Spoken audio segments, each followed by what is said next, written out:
At St Mary's, we used to be made to get up like, the start of the day was 7 a.m. We got dressed, and then we were paraded outside onto to this big yard. It didn't matter what kind of weather, rain, snow, whatever, it didn't matter. We had to kneel in this yard, a concrete yard, kneel in this yard, and we weren't allowed to raise our heads until these nuns gave us the command. And obviously then, you're talking about 600 lads, 400 to 600 lads. And then we had to pray, raise our heads and pray to the statue for all the sins, etc., what we committed. You know, I suppose one of the main sins in my life was being in the flaming homes, you know. So, after receiving several punishments, I decided, right, one way to get back at them was this statue, and I just built up an idea in my head. Maybe it was a childish prank, but to me it seemed like the right thing to do at the time. And it was just late one night, I woke pal of mine up, Mario. We'd had planned this, and because we had the paint and all that, so it had been planned to do it. And we climbed out onto the roof of this building, 3 stories up.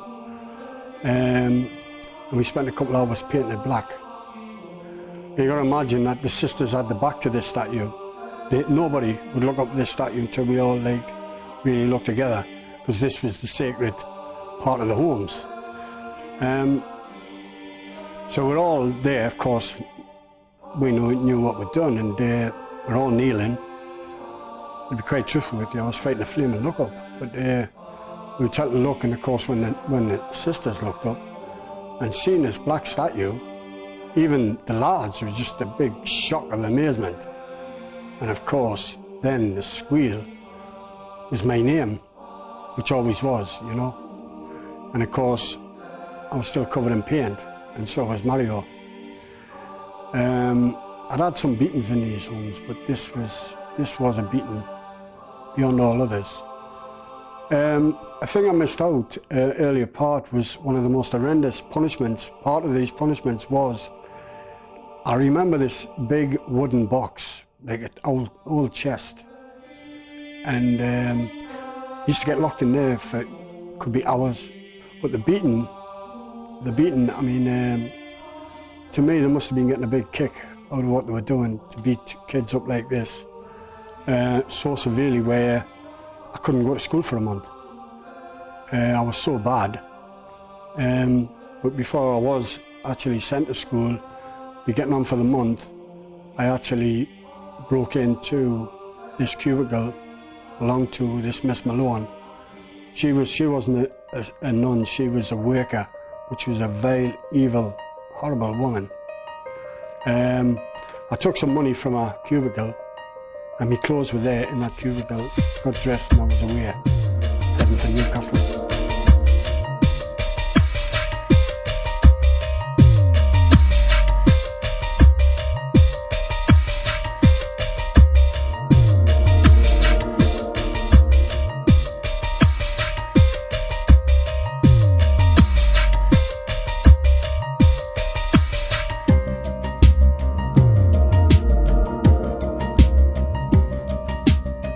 Well, the criminal side of it, things is, I would say at 15, we went on a crime spree, me and this pal of mine, who also was off from the approved school, and went on a crime spree up and down the country, and I learnt more with this kid than, well, I knew nothing about burglary or nothing like that, but I learnt a hell of a lot.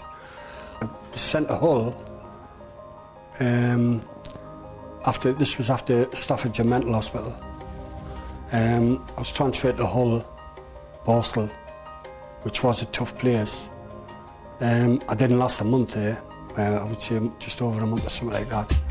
Then I was transferred to Rochester, which is Kent.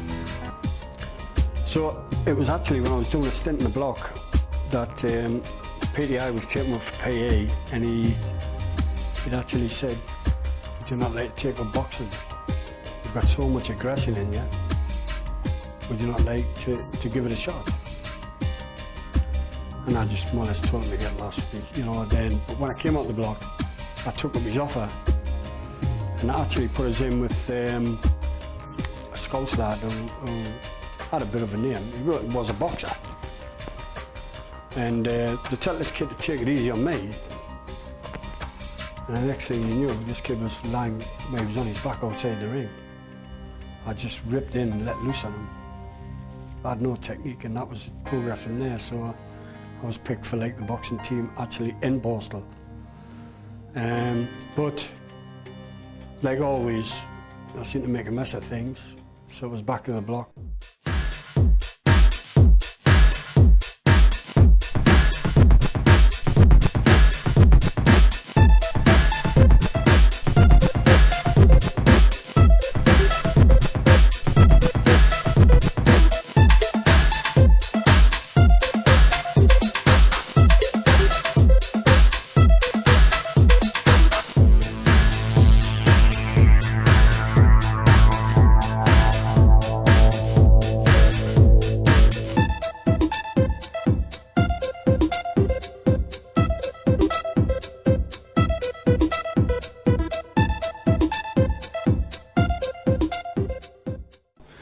Anyway, we progressed from there into the #1 targets in the northeast of England.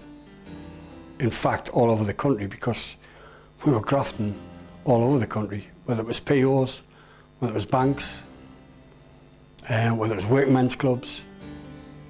But that's the places we would target. Coming away each weekend with no less than 5-6 grand a weekend. Upwards, we're talking about upwards. If we'd done a bank, I mean, different matter. We'd done a PO, different matter. You could come away with 20-30 grand. They built a special unit in Market Street on the top floor.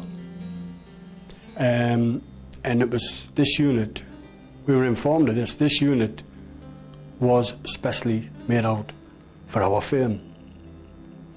Then it reached a stage where we were, in actual fact, the only way they could get wet was set her up, and they slipped somebody in who we thought was a good grafter at the time. They slipped him in to her, so they'd obviously getting to him. And it just so happened that he actually marked a card for a lot of these gas stations, a lot of coaches. You know, he's big business over that side of the water, you know, Chesterley Street way, all that way, you know. But anyway, we got a card mark for his house, which was near Sacklerson. And the mark was that the safe was upstairs in the upstairs bedroom. So what happened was, this kid that we were grafting with didn't turn up for the graft. So of course we went ahead with it, myself, Mario, and Mick. When we got there, we didn't click even then. There was a brand new ladder there. The garage was wide open. All the tools we needed were there. But this was all that we knew afterwards. This was the setup. So we hied the ladder up, got the bell off, dismantled the system. Then we got in the French windows, like these stick the doors. We just stick the doors and got in. Entered the sitting room, and Mickey was in front of me. I was in the middle. Mario was at the back, and we're going up the stairs, obviously, to go and get the safe. The next minute, the bedroom door crashed open. And I've seen so many police getting out there. They're all trying to beat each other to get out, you know. But anyway, I got the chance to turn. Mario was off like a shot. He always told me he couldn't run, but I'll tell you what it is, he would have won a gold medal that day. I would have gotten away, because I actually got outside, but this police threw a truncheon, lucky shot, and it hit me on the back. Everything went black then.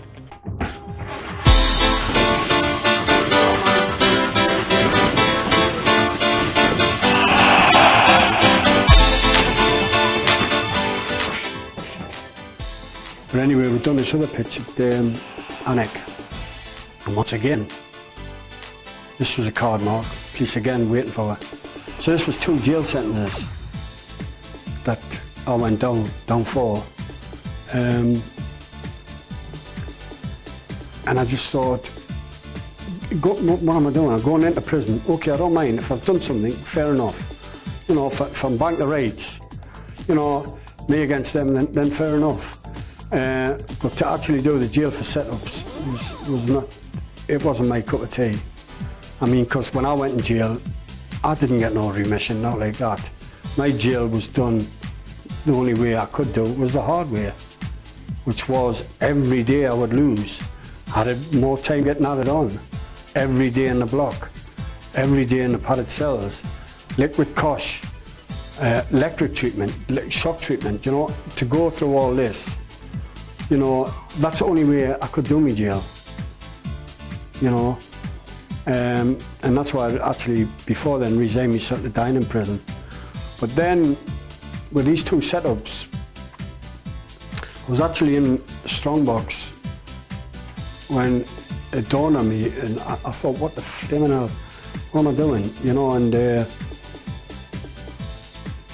thought, I can't just go on with this. There's got to be more to life than just this. So I decided, right, that's it. And I told the screws that all I want to do is get on with my bed and leave me alone, and I'll give you no grief. And that was the way it went. I could just go out in the nick then, just to let me do anything to peace of eyes. I could walk in the centre when nobody else could, and I could go and make myself a cup of tea if I wanted. You know, that's the way I had it, and that's the control I had. But it was me again, controlling things. Same with the violence, I was controlling it. I was always in control, you know.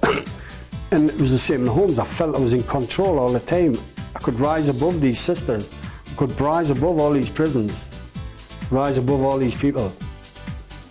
You know, if I couldn't feel any pain, Mario carried on grafting, I wrapped it in. In here, this is the real life. This is my life. And this is what I should have been. You know, instead of being a thing of the system, this is what I should have been. This is where I would have been happy. I probably, if they stuck me in a boxing ring, I probably would never have spent a day in a prison. So like I say, to actually turn my life around for the past 22 years, taking lads off drugs, keeping lads out of prison. So now I'm happy and content with what I've got here. And you've seen the lads is on here, they're happy. You know, you've just been talking to a couple of lads, what I could have pointed out, with bad criminal records, who are straightened out. Drugs, they will tell you. Drug abuse, which they've done themselves, or have taken away from. And they've said they wish they'd met me when they were younger.